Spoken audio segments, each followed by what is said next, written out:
ہم پہنچ چکے ہیں اپنی لیڈر سیریز کے آخری ایپیسوڈ میں، اور آج کے ایپیسوڈ میں ہم بات کریں گے ایک بہت ہی پاورفل اور کنٹروورشل لیڈر محمد بن سلمان یعنی MBS، crown prince of Saudi Arabia کے بارے میں۔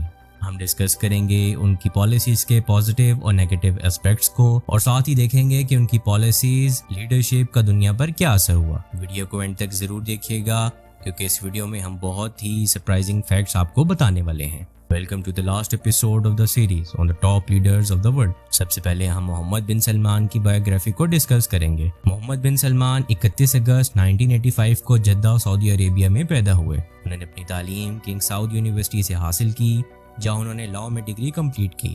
2015 میں اپنے والد کنگ سلمان بن عبدالعزیز کے سعودی تخت پر بیٹھنے کے بعد MBS کو کراؤن پرنس بنا دیا گیا۔ وہ سعودی عربیہ کے ڈیفنس منسٹر بھی ہیں اور ویژن 2030 کے ماسٹر مائنڈ کے طور پر ان کا نام مشہور ہے۔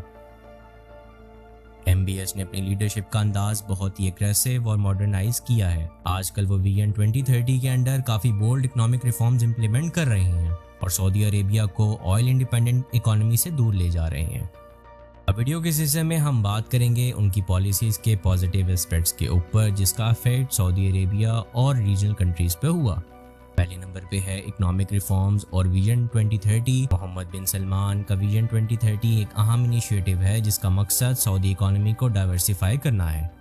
اس پلان کے تحت سعودی عربیہ اب ٹورزم، انٹرٹینمنٹ اور ٹیکنالوجی سیکٹرز میں کافی انویسٹمنٹ کر رہا ہے۔ سوشل ریفارمز اور وومن امپاورمنٹ پر بات کریں تو MBS نے سعودی سوسائٹی میں کافی سوشل ریفارمز کیے ہیں۔ اس میں سب سے زیادہ بڑا چینج وومن کے لیے ڈرائیونگ بین، سپورٹس اسٹیڈیمز میں وومن کا جانا اور انٹرٹینمنٹ انڈسٹریز میں ریسٹرکشنز کا ختم ہونا ہے۔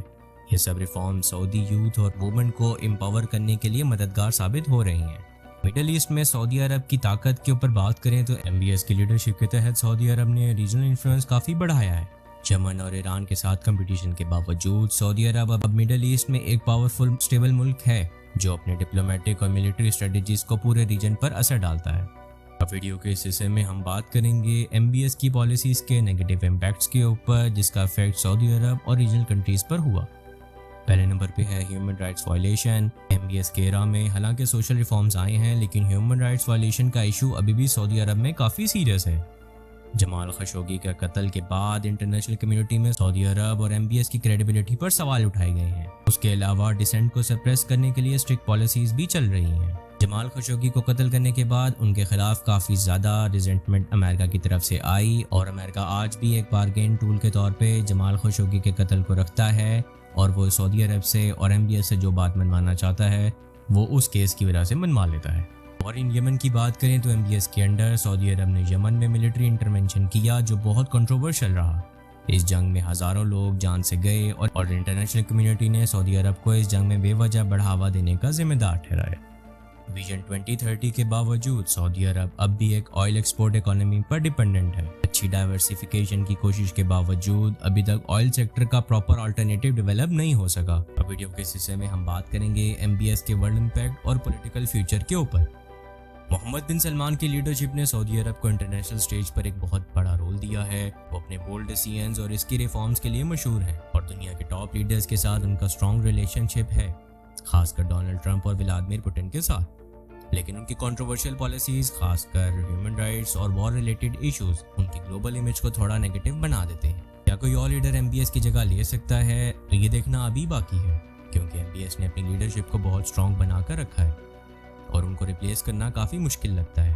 لیکن اگر ویژن 2030 فیل ہوتا ہے یا کوئی بہت بڑی انٹرنیشنل کرائسس میں ان کی لیڈرشپ کامیاب نہیں ہوتی، سعودی رائل فیملی کے اندر سے کوئی اور لیڈر ان کو ریپلیس کر سکتا ہے۔